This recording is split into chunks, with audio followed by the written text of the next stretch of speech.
The quality of our life, the quality of our experience is directly proportional to what we pay attention to. Get good at directing it. How can a person start to get under the hood of their attention if they notice they have a bit of a distractible mind? Failure sucks. It hurts, it's painful, and yet we can choose our relationship with it. What's up, guys? Special announcement. We're going to be giving one of you a rebounder from Bellicon at the end of this month. All you have to do for a chance to win a rebounder is subscribe to this channel below. We'll be announcing the winner at the end of September. Subscribe for a chance to win. Chase Jarvis, thank you for making time. Could not be happier to be here, man. Thanks so much for having me. You have, so in your most recent book, Never Play It Safe, you chose to make the first chapter be about attention. Yes, indeed. Why did you do that? What is the value of attention? Is attention malleable? How do we optimize attention? Well, I like to think, and my experience matches this, that attention is essentially all that we have. The quality of our life, the quality of our experience is directly proportional to what we pay attention to. And therefore, I feel like it's our most important and urgent task to learn to direct it. And, the irony, and it's, I didn't put it first in the book by accident, right? It's given that it's important, and given that we live in a highly distracting and distracted world, now more than ever, it's our most urgent and I would say valuable task to learn to get good at directing it to what we choose to pay attention to. I agree. What are the mechanics of that? How can a person start to get under the hood of their attention if they notice they have a bit of a distractible mind? A lot of ancient technologies have been really good at this, and it was one of the reasons I started paying attention to you, is the 360-degree picture that you have of wellness. I feel like this fits very, very tightly into there. Meditation, mindfulness, awareness practice, breath work, just the ability to quiet your mind. And it's not a stretch to realize that the thing that you pay attention to, where you direct your attention, expands. So when you're using any number of these techniques, again, meditation, mindfulness, awareness practice, prayer, breath work, that those exercises are practice. And what I find is that most people don't have a practice where they practice directing your attention. And I don't know if anybody out there is anything like me. I'm good at the things that I practice, and I'm really not good at things that I don't practice. If you ask me to juggle, I haven't juggled since like 8th grade, and I was not very good at it in 8th grade. So the reality of my being good at juggling now would be basically a 0.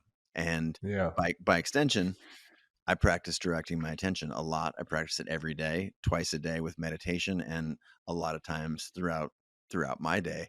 And I feel like it allows me to control my life experience. Now, we can't control what happens to us, but from Stoicism and from other schools, that it's not a stretch to that we actually can control how we respond to whatever incoming stimulus we've got. And if we can learn to do that and practice it, man, what a better world our experience would be. What would be styles of mindfulness that you've found in your research to be the most impactful, like highest leverage forms of mindfulness? I think science says that, and a lot of my personal experience, and I would say science, that any form of meditation where you're essentially directing the mind toward with the goal of thinking of nothing, but sort of a singular thing. In many cases, breath is primary, or a mantra is also a very powerful one, is some sort of a fundamental simplifier of all of the other possible downstream things that you could do, whether you're focusing on a spot on the wall or breath or a mantra. The science, I think, is pretty, doesn't really care, but that focus and the ability to spend time doing that every day, it does change. It changes both structurally what your mind looks like, and how your mind behaves. So any quieting behavior, a simplification of what's going in your thoughts. And, the irony around this, and people in your community know this, that, um, the thing between our ears, our brain, is not necessarily there to keep us happy. It's there to keep us alive and to keep us reproducing. And that's sort of one of the reasons that I find the ability to direct attention so powerful, because that's not necessarily your mind's job. Your mind's job is to keep you alive.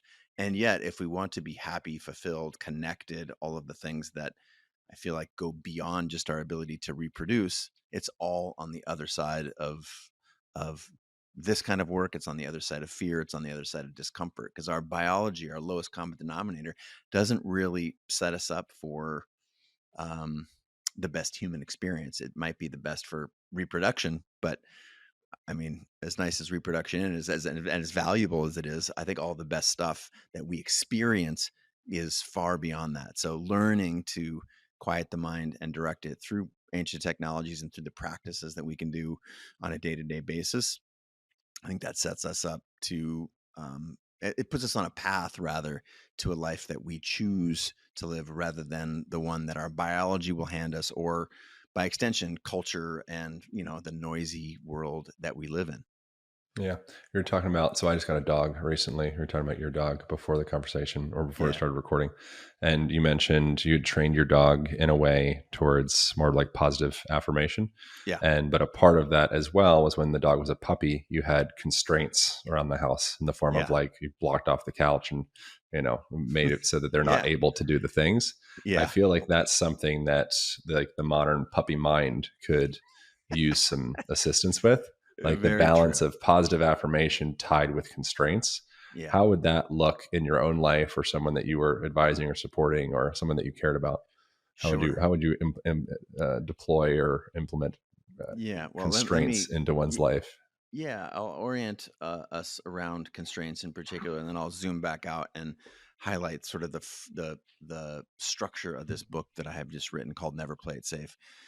Essentially, constraints have historically been positioned in our culture as uh, limits, and in specifically the Western world, the idea of a limit is a negative thing, right? Anything that keeps me down from making less, we automatically go to making less money, having less freedom. Things, even the word constrain feels, Constraining. yeah, it feels constraining. It's like, like literally, Keep me it's, down, bro. I know, it's like, and yet, what the ironic twist, as soon as you look at constraints closely, as I have, scientifically, and my entire life has been as a creator, and whether the constraints that you place on yourself are, real or perceived, whether they are time or money or whatever, these actually are the building blocks for creativity and for a direction that you can go in. You've heard what's people's biggest strength is often also their biggest weakness.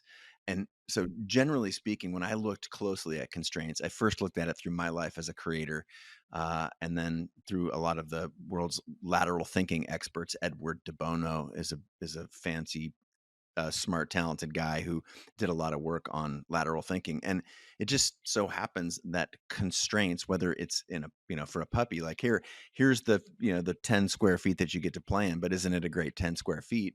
Turns out that that's really, really helpful. And by extension, people, if I say, where do you want to build a house? You choose where you're going to put your house. In choosing, you're also saying no to 10 million other possibilities. So it actually is a decision that moves you forward in, in building a house, say, for example.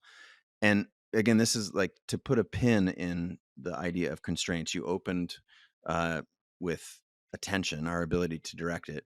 The context that we're speaking in here is my belief, having lived a life where I, for the first, let's say, 23 or 5 years of my life, I was in this constant cycle of betraying myself, and just not intentionally aware. My second grade teacher, Miss Kelly, told me that I probably shouldn't, be selling my comic strip or doing magic shows at lunchtime or whatever, because it didn't fit the description of what a second grader was supposed to be doing. I shouldn't, I shouldn't be a little entrepreneur. So I started paying attention to Miss Kelly, and I started paying What a attention. shitty teacher. Horrible, right? Horrible. Jesus. Yeah, I know. I mean, I was you're doing like magic being shows and creative.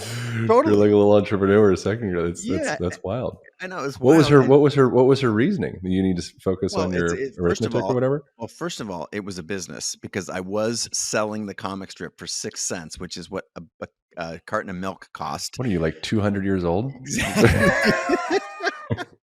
So the hilarious thing was, like, to me, that was brilliant, right? It's like you can still eat lunch and you could drink water, but for the 6 cents that or maybe it was 10 cents, I don't know, that you'd buy milk, you could actually buy my comic strip. But the point is that I started letting culture really drive or dictate the little, the world that was acceptable for me to operate in. And, over and over and it was effective, to be fair. If you are Miss Kelly, I stopped doing all those things. And she actually also said, you should really stick to sports. And I went on to be the captain of the football team, all state this. I went to college on a soccer scholarship, played in the Olympic development team. I actually listened to Miss Kelly, and it didn't not serve me. And yet I turned my back on so many things that were near and dear to me. And I realized that, okay, that was a tiny betrayal. And then I also ended up going, into graduate school. I got hundreds of thousands of dollars into debt because I thought I was going to be a doctor. And yet at my core, I never wanted to be. So again, a series of all these betrayals. And what I've realized on the backside of thinking about this a lot over my career and through my podcast, and I created a company called CreativeLive that had tens of millions of users.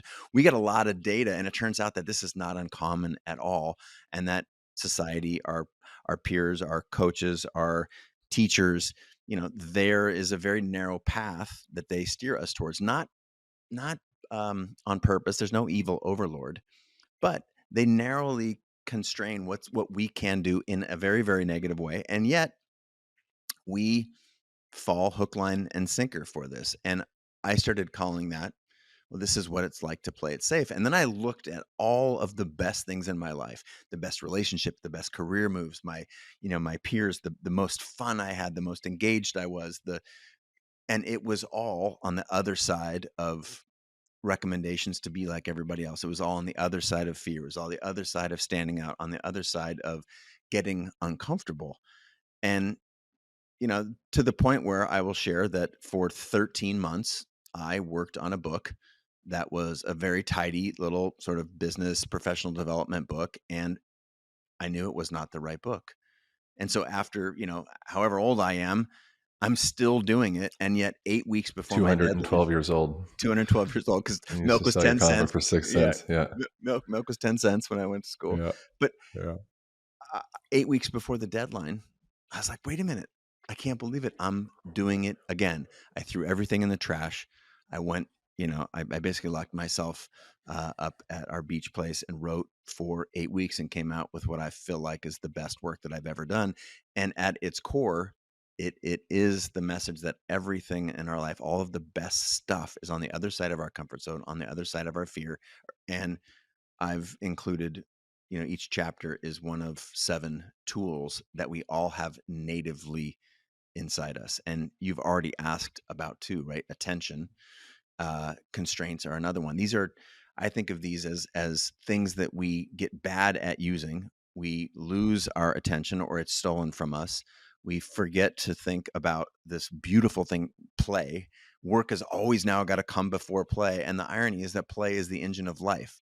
So again, the context of everything that we're talking about here is there's 7 essential levers for life. If we can make this an internal journey, get good at each of these 7 tools, which are, again, deeply aligned with your community. One of the reasons I was so grateful to be on the show, that essentially it sets us free. The subhead of the book is a practical guide to freedom, creativity, and a life you love.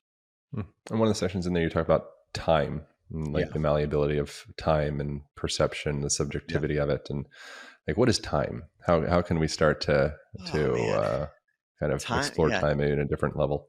I feel like, again, culturally, time is very convenient because it allows us, it dramatically accelerated the economic engine of the modern day. When we started showing up, we could point to a clock on the wall and everyone shows up to do the work at the right time. We get together to build things, whether it was the pyramids or dig a ditch or whatever was going to be useful economically.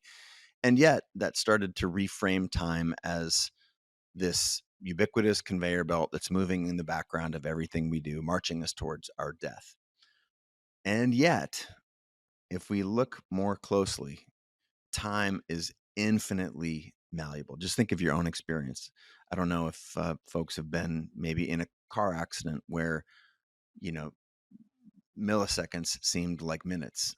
I have a very powerful life experience, a near-death experience. I was trapped in an avalanche.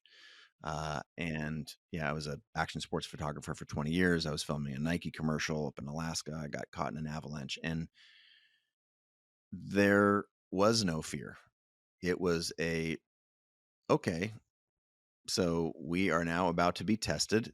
We need to go through our protocol. And it was like I had a very long, drawn out, thoughtful conversation with myself while I was in this avalanche moving down this 60-degree slope at, 60 miles an hour.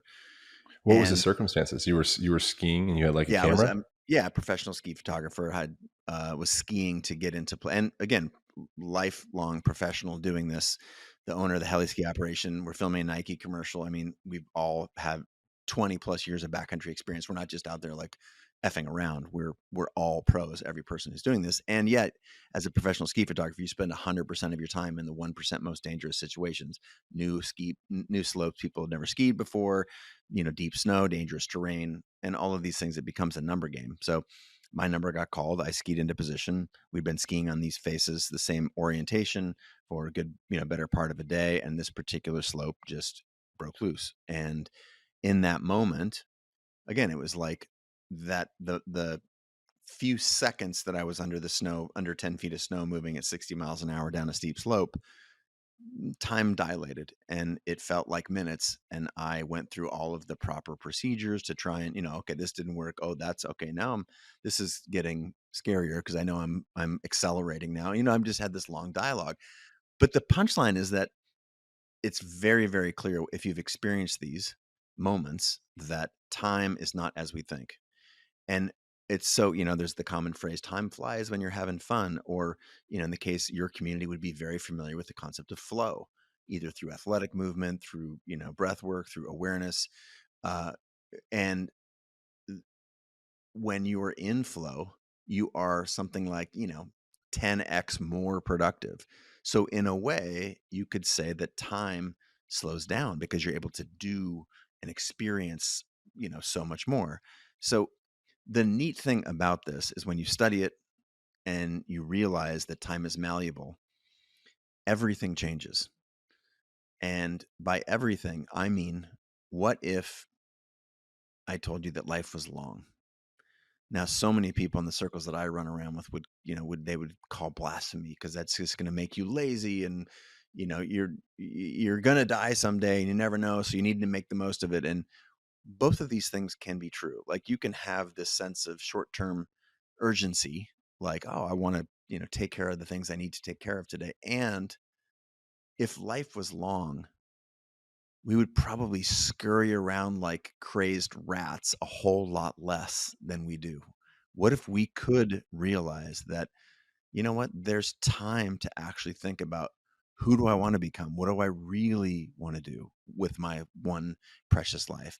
And what if I realize, oh my gosh, like I'm on my third or fourth career arc, for example, and I've gone really, really deep into each of these arcs and been able to, to master all sorts of skills and experiences. And if time isn't what we think it is, if it is truly moving, at a speed that is under our own direction, what a relief that would be. So many people I know do stupid shit because they feel like they're running out of time. What if you could take the time that you need? What if the world allowed, if you were working on the right stuff, there would be the right amount of time for you to do that. So whether this is time dilation, going out into the wilderness, for example, where you're hands on and doing all sorts of things, and that you can look back and say, God, that was like the longest day ever. If that's what you experience, you're actually potentially living 50% longer in your head, heart, body and soul. What would you do with that extra time? Well, as long as you're not scurrying around, ferreting it, wasting it, God, wouldn't that make for a better life experience? So, this is an example. The goal here with this book is a lot of nonlinear thinking. It's a lot of very, very utilitarian. That's what I said. It's a practical guide. And could you imagine the way that you would approach a day, a week, a month, a life if you didn't have to be in a hurry, if you weren't ubiquitously distracted by all of the distraction machines, and if you could direct your attention, if there was time to play before work, if work was a thing that you did to support play rather than the other way around, just think of the richness of Hmm. your experience. As you're saying that, I can notice my like breath slow down. I can notice like exhalations extending and just myself like relaxing and like, oh yeah, there's time. There's And time. what that would actually do to a person is it would literally extend their life. Yes, like Like literally. if Yeah. you breathe slower, you're releasing less stress hormones. You're in actually a state of ease. Inflammation is reducing. There's like, different esoteric quotes around, we have just a limited number of breaths in Yep. our lifetime. So if you're throughout your life, it's like, okay, you're running out of raffle tickets. Right. Slow it down. You're burning through them completely unnecessarily. Right. And Yeah. you and I have done grounding sort of breath work exercises together. And I feel that same sense that you just shared, like everything slows down. And what a powerful medicine. Like there's multi-billion-dollar industries feeding us drugs to try and get our blood pressure to go down. And yet, if you take 10 slow, meaningful breaths, every single person on the planet can lower their blood pressure with that. And there are medications that we'll spend, hundreds or thousands of dollars to acquire that are not as effective. So if you can control your breath, then you can control time. Man, this is sort of what I mean. All of these tools, we know this natively. This is our natural state as humans. And yet we're talked into scurrying around that we have to have everything figured out when we're 25. And then after things get hard when we're 32, that, life is basically on its way downhill. And it's like, that's just not true. We have so much time to do the things we want, to be the people we want to be.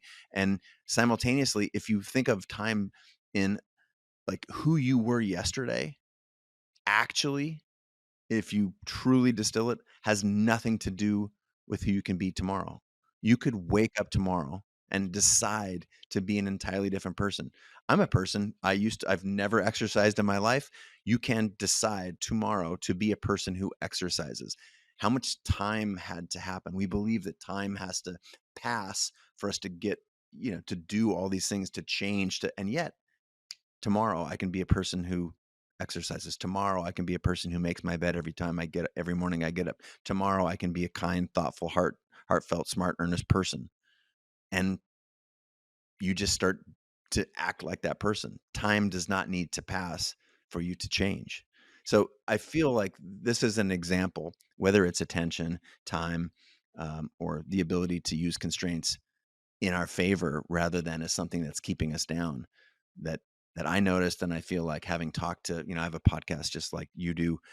I've had, more than 1,000 guests, some of the highest performers in the world on all sorts of disciplines. And these are all areas where this, folks who have lived this life and are deeply fulfilled, there's a lot of commonality here, which, my goal in the book was to try and highlight it and help people, provide access to it. What are some other commonalities you see in some of the highest performers on the Mm, planet? Which mm. performer I think is kind of, I don't really love that word I that don't love much. that. I don't love that word either. So Yeah. maybe you can give me a But better people term. that are real good at stuff. What Yep. are consistent trends that you see of people that are real good at stuff? Yeah.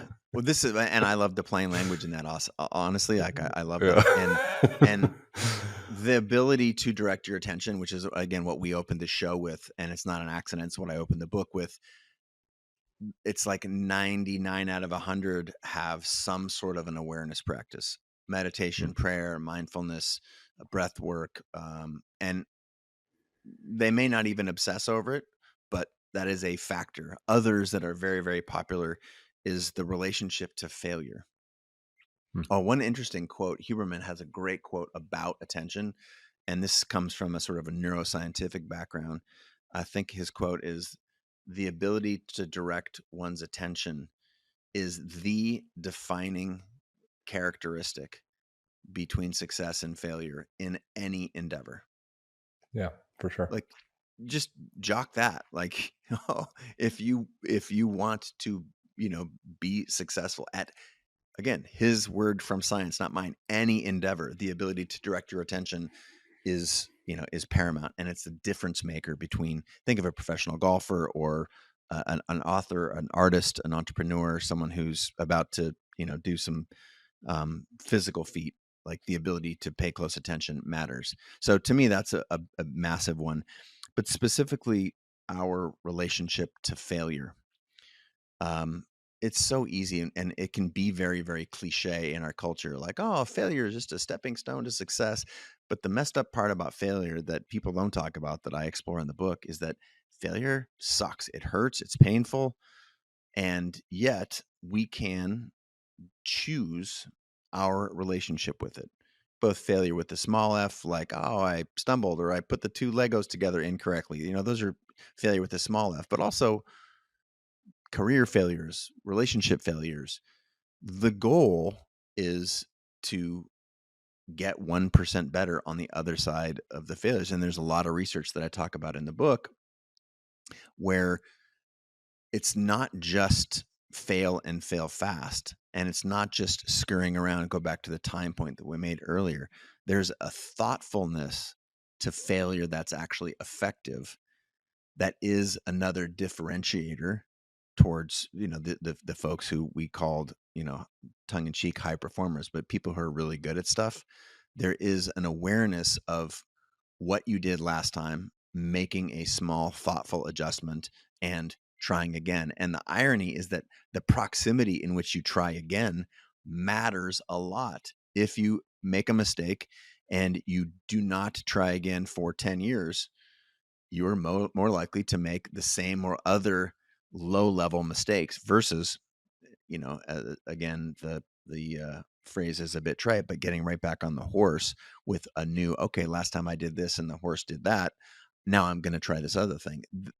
These simple tools, and I like to call these levers, they're levers for life. And I think that, I look for high leverage activities. And when I was doing the research for the book, I came up with these 7, and the ability, like failure, for example, is one of the most powerful. Let's take a young child learning to walk, an able-bodied child, because so much of your core is around movement.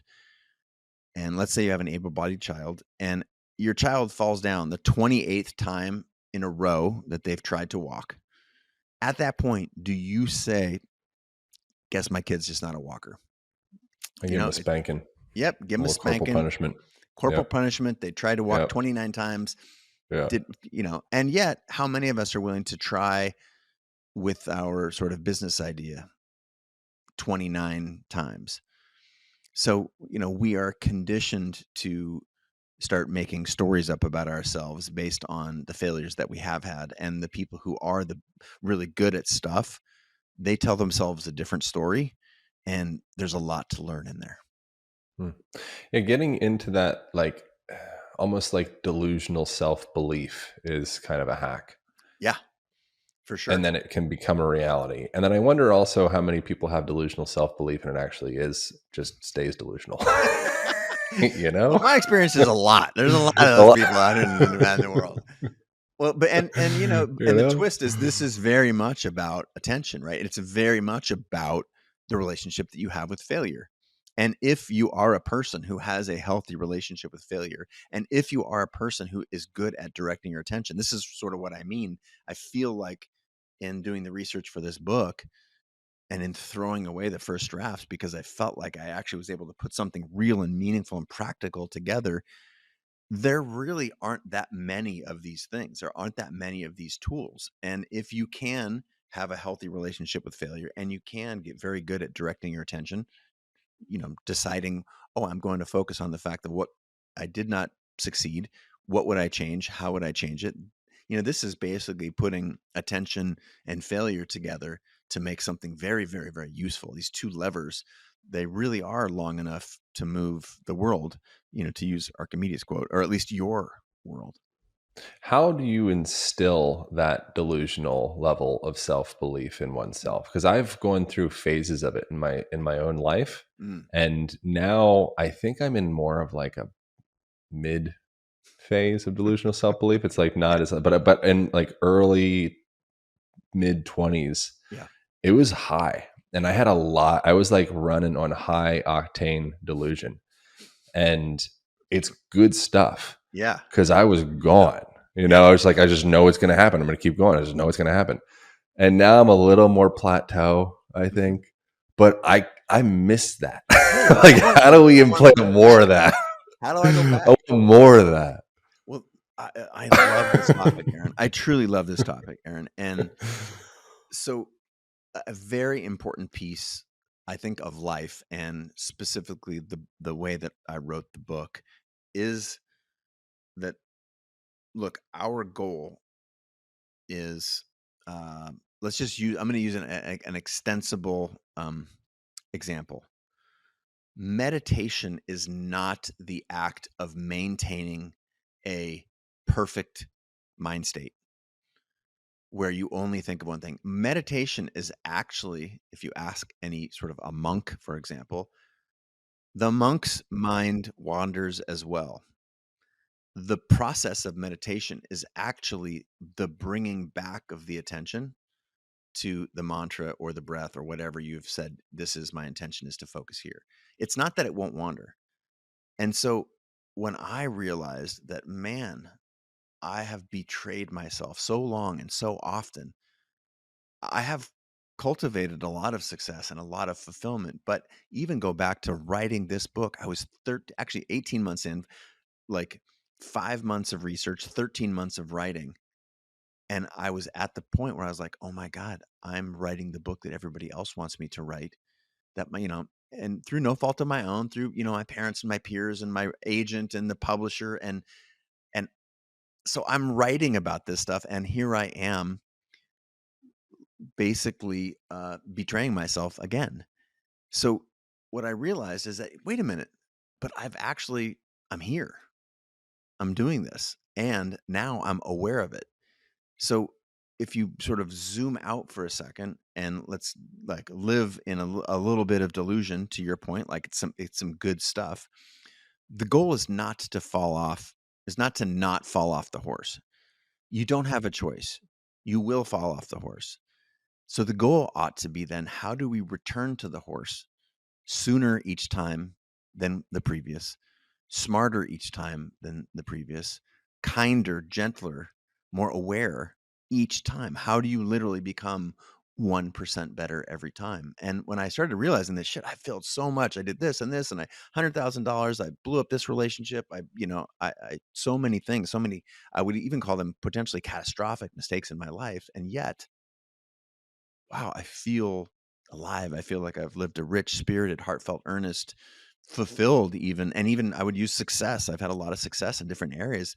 So how do those things fit together? Oh, that's actually the mission. It's not that you're not going to betray yourself. The goal is just to find yourself, faster each time than before, and stay more connected than you did the last time. And that's what this process is about. It's normal. This is actually life working for you. It's not happening to you. This is what it can look like. What does it mean to find oneself to you? Mm, mm. Well, not to rip off the name of the podcast, but a lot of it has to do with alignment to me. And one of these levers, we've talked about a few already. Another very core one is intuition. And intuition, we can talk about it in two spheres really quickly. One is our experience with it, that sort of gut feeling that you have. And it's like, oh yeah, like I like him or her, or this feels off to me, or And then let's talk in this other sphere of what's happening scientifically. And the reality is that your cells store information that the rational mind might not. That the rational mind is actually not that eloquent, not that elegant. It's a little slow. It's a little clumsy. I have misremembered all sorts of things. I have an AI that has been trained on 7 million of my words through books and podcasts and whatnot. And I have been asked questions that the AI has read about me in my past, knows that I have personally forgotten. Hey, Chase, have you ever blah, blah, blah? Or how would you answer this question? I answer this question. They say, oh, well, your AI answered it like this. And it's like, oh, I have forgotten about my own experience. So What one is of the, this? What is this AI? Is this just ChatGPT? What is this? this is, What are you referring to? I've got a Chase AI that I've been training for some time What? now. And yeah, it's How pretty do I get an interesting. Aaron AI? Well, I'm happy to share it with you, actually. Is this like a secret? Can we talk about this? Um, it's a company that I'm involved in, and Oh, let's just oh, call it in bro, stealth mode right now. dude, you gotta But spill the tea. but to me, what's interesting, I'll give you a little digression here. Okay, since you asked, little digression. This is where it's going to, by the way. So this LLM, this Chase.ai, has been trained on millions of my words, and if you think of a good book is 65,000 words. So it's like lots of information, thousands of podcast episodes, 4,000 blog posts that I've written, all the captions and stuff for all my social posts, blah blah blah. So it's been trained on these words. And the company that's developing this, for which I am a shareholder, and I will talk to you about off camera here. The founder of this company is saying, "Hey, Chase, so if you were going to adopt a dog, what kind of dog would you adopt?" And then the Chase AI is like, "Oh man, thanks for asking that question, Amish. Here's how I like to think about it. I feel like there's so Wow, many dogs in the world that need homes, wow, and so it has this very thoughtful and reasoned answer, whoa, which is essentially that, hey, I would try and adopt a dog, and I had adopted, other pets before, so that made sense. And then the irony is that, so he then pressed pause on the AI, and then he says, "But Chase, I know you, and you're sitting right here, and I know that a year and a half ago you adopted a golden retriever, 8-week-old golden retriever, which is the most like down the middle, just I guess the wonder bread of all dogs." And little basic, but exactly, amazing. super basic, Little but basic though. super basic. I'm a basic dude. And so you adopted and you paid money to adopt the middle of the road white bread dog. And so essentially this answer that your AI gave, which is wrong. And I'm like, oh, I was kind of bummed because to me, I was experiencing a flaw in the AI. It got me wrong because here I am with this golden retriever. And then the same night I go home, I go to bed, I wake up at 4 a.m. to take a pee as one does. And on the way to the toilet, I'm thinking, holy shit. You know where that AI got that information is I have been on multiple times asked about pets and adoption. I remember one time at the How Design conference when Debbie Millman was interviewing me, and I gave a long, lengthy answer about how we really should prioritize adopting uh, dogs that need homes. And what I was forced to reconcile is that my AI actually essentially got the right answer. My real perspective, having answered this question many times in the past, was different. And it's fine. We can change our mind with new information. And the new information was that I tried to adopt a dog during COVID and you couldn't because there was no dogs to adopt. But I had to face the facts that my AI actually knew more about me than I did. I had temporarily forgotten what my point of view is on this thing. And I ended up getting a golden retriever. So again, that's a massive digression, but I feel like the punchline around, the AI point is, look, it's around intuition and alignment, right? So our ability to understand ourselves, the cells in our body are actually smarter than the rational mind. if you've ever had a gut feeling. There's a reason it's not in your head, it's in your gut, because it's a body cellular experience. And I'm not saying we shouldn't do math. I'm not saying we shouldn't use our rational intellect. But the reality is that our intuition is, I think, the most powerful thing we know the least about. And following it pays massive dividends. And here we are in Western culture being taught that you should be very skeptical of your intuition rather than taught to explore it, learn to listen to it, learn on the vectors that it's really, really good and where it might mislead you, for example.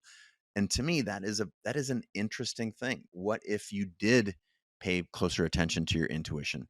To me, that is the number one path toward alignment. When you say finding your way back to yourself, and here we are full circle, finding my way back to this thread that you asked me about originally, it's in listening to what we know to be true in our head and our heart. And when you start to put those two things together, head and heart, you feel most of these things in your body. You feel like this person is the right person for me. This job is the right job for me. This decision is the right one versus this one not being the right one.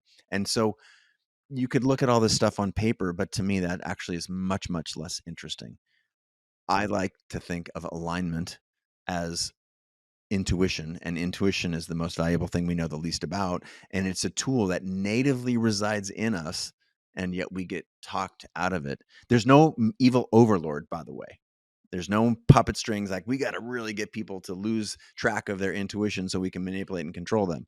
Depends on what kind of theories you're interested in exploring here. But my belief is that this is the result of a homogenized culture, right? When we all have to live together and it's easier, we need to all, the left lane is for passing and you go 60 plus there, and the right lane is for slow cars. Like, these are all norms that we get accustomed to.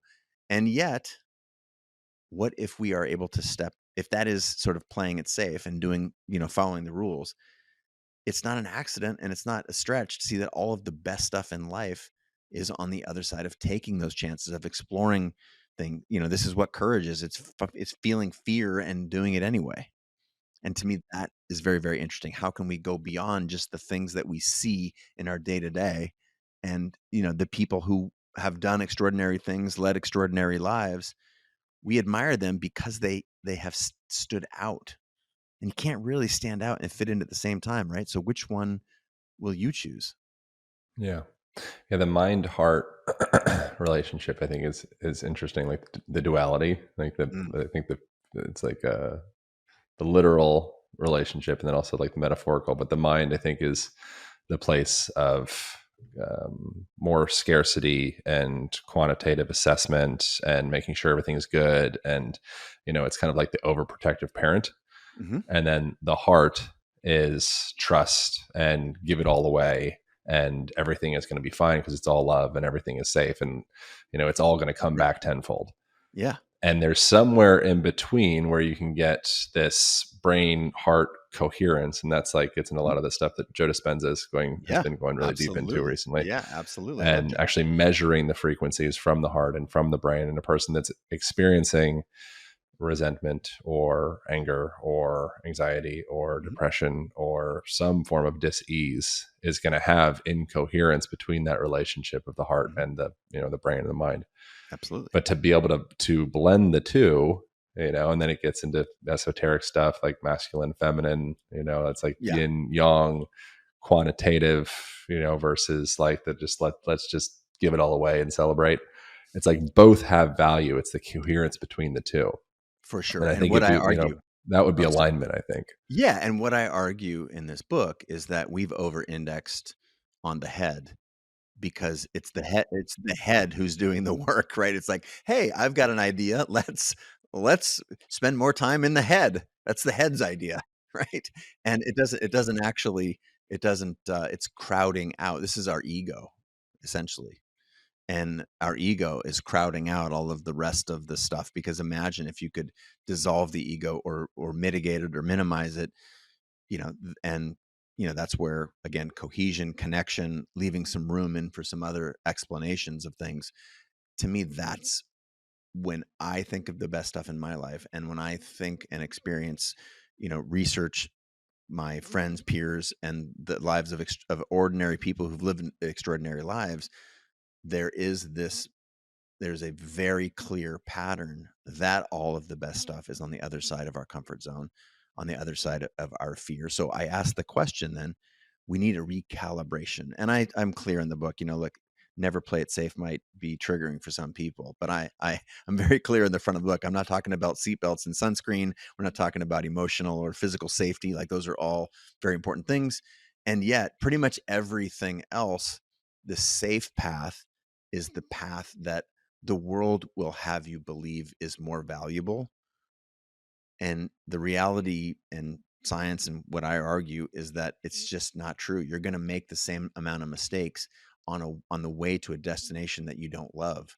So if the challenges are going to be myriad but similar, why not go for the thing that you truly want? And so how do you get good at listening to that? This goes back to our alignment question, and where your community, both because you're physically a beast, but you have such a well-rounded, and you really solve for this with your community, such a well-rounded um, focus, that like that's where we really ought to be directing our attention. And yet we the lives that we believe we are capable of. There's this philosopher, Girard, what's his last name? Rene Girard, and he's got a concept called mimesis.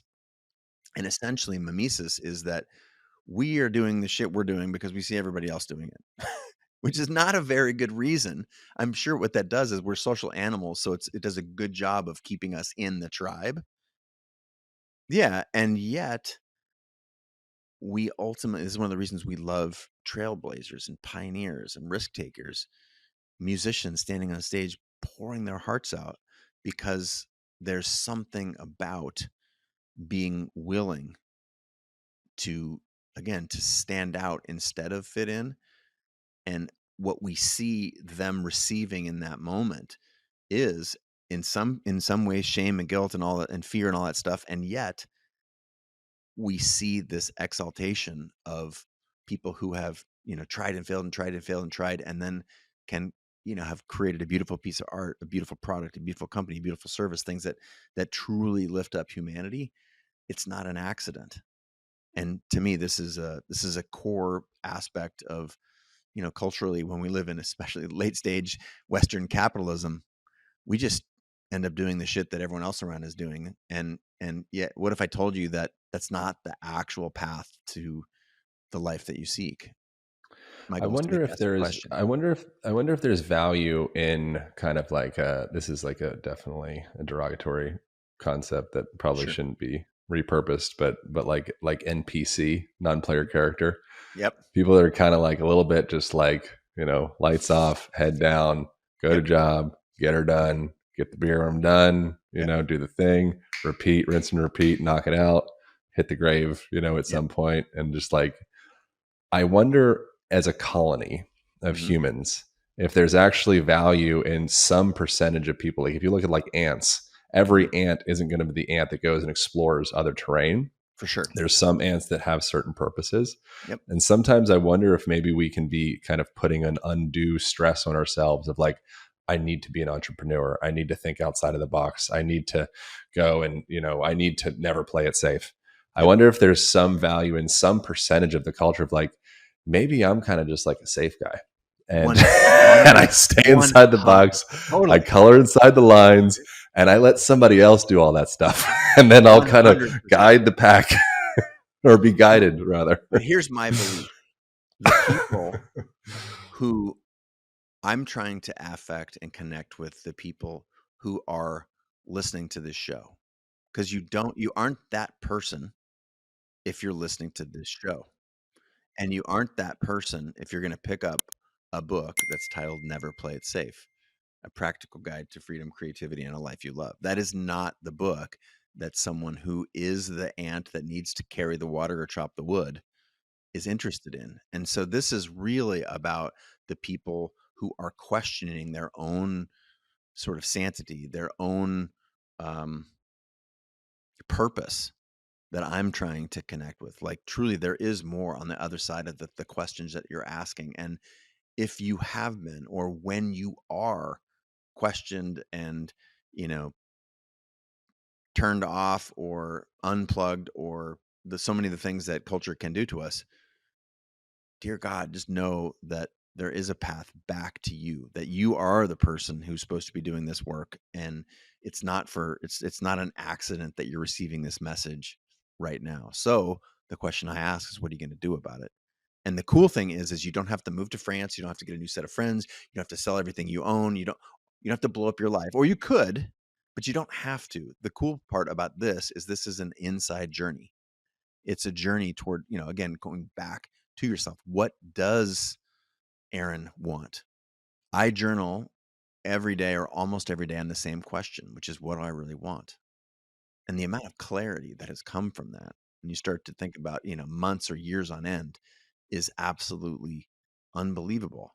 And those are the folks who are listening to the show right now who think that I might be destined for more of this, or for more than this, or that there is a part of my life that feels unfulfilled and I want to look closely at that. That's who I want to connect with. Before you mentioned your journal question, the question I had internally queued up that felt poignant was, for that person, what specific questions would you have them ask themselves? I think that's a good one. Sure. Is there any other questions you think would behoove a person to be asking themselves if they're in a place of kind of a subtle gnawing for more, a yearning for more? Well, I do find the journal question to be very, very powerful. What do I really want? There's a process there where you're reflecting what you responded yesterday, and you're trying to sort of tighten that. Well, I think that is amazing. There are some other ones. In the book, I talk a little bit about Brene Brown. She's someone I respect and appreciate, admire. She's been on my show a number of times. She's a friend. She is very smart and talented. She works in the area of basically shame and vulnerability. She's got a really funny story about when she's on a plane and she doesn't want to talk to the person next to her, and they say, what do you do? She's like, I'm a shame and vulnerability expert. And she says that usually that shuts the conversation down. But anyway, she has told me this wonderful story and has showed me this a piece of paper that she carries in her wallet at all times. And it's the people on that. It's a 1 by 1 inch square. And on that piece of paper, she actually brought it out in one of these podcast episodes we did in front of a live audience. It was awesome. And on that little 1 by 1 square is the people whose opinions of her really matter to her. And to realize this is downstream from a quote that she has repopularized. It's called the Man in the Arena quote from Roosevelt. And it's essentially, don't listen to the people who aren't in the arena, the people who are in the cheap seats, because they don't matter. And so I would offer to people listening that is a question that is very, very powerful. Whose opinions of you truly matter, and who ought you pay attention to? Again, this goes back to directing your attention. And the confusing bit about this question that I'd like to clarify is that there are people who love us very much. Let's just take our grandparents, for example. And yet you ought not go to them for career advice. Like, they are not in the arena anymore of your career life. So paying attention to them, while you might love them, the same is true with career counselors and friends and peers. Taking advice from people who haven't done the thing that you want to do is a risky behavior. And yet we do it all the time. And we allow ourselves to get talked out of our dreams by people who have given up on theirs. And so core amongst these questions, if what I really want is one, another one is whose opinions of me matter, and in what area of my life do they matter? To me, if you can get clear on that, that's just another massive lever. It's like a catapult that can get you to clearer thinking. And yet another question is, what if I could write a script that was not like the scripts that I see written for other people around me? We don't want to be sort of a second-rate version of someone else. How could we be the first-rate version of ourselves? This goes back to, the mimesis point. The reality is, in a mass culture, we end up wanting to become the people that we see? And what if you could shift that and become the person that you want to become without, that guidance? I don't want to be that person. What if I can take 5 or 6 different examples? And what if I went inward and could define for my own self who I wanted to be, why, and what would it be like to go on a journey of becoming? To me, that's way more interesting. And these questions, it's a good question on your part. Like, what questions should people ask themselves? These are the questions that we ask, that I believe we ought to ask ourselves, because it's on the other side to the answers of all of those questions that we find, again, our way back to ourselves, and a refusal, if you will, to play it safe. And by playing it safe, I mean play by the rules that everybody else makes for this one precious life of ours. I love it. Chase Jarvis, thank you so There's the much book. for. I just got the first version in the mail right there. It's the first one. There's one of yeah. one. It's going to be out everywhere books are sold, where people, when the show's happening here. But grateful to be on your show, Aaron. I'm happy to be in your community, to have, had you as my long distance mentor and coach, in so many of these areas that you are an expert in. Grateful for you and your community. Thanks for having me on the show also, of course. Yeah, brother. Thank you so much. So Never Play It Safe. It's out, and is it October 8th? Is that October the date 8th, that you have? and I hope we're able to drop this thing right in time, just a little bit before, around that Yeah, we'll week. put it out Would right be before great. that. Boom. Amazing, Thanks a man. lot. It means a lot. Cool. I really appreciate you, brother. Appreciate you. Thank you all for tuning in. That's it. That's all. I'll see you next week.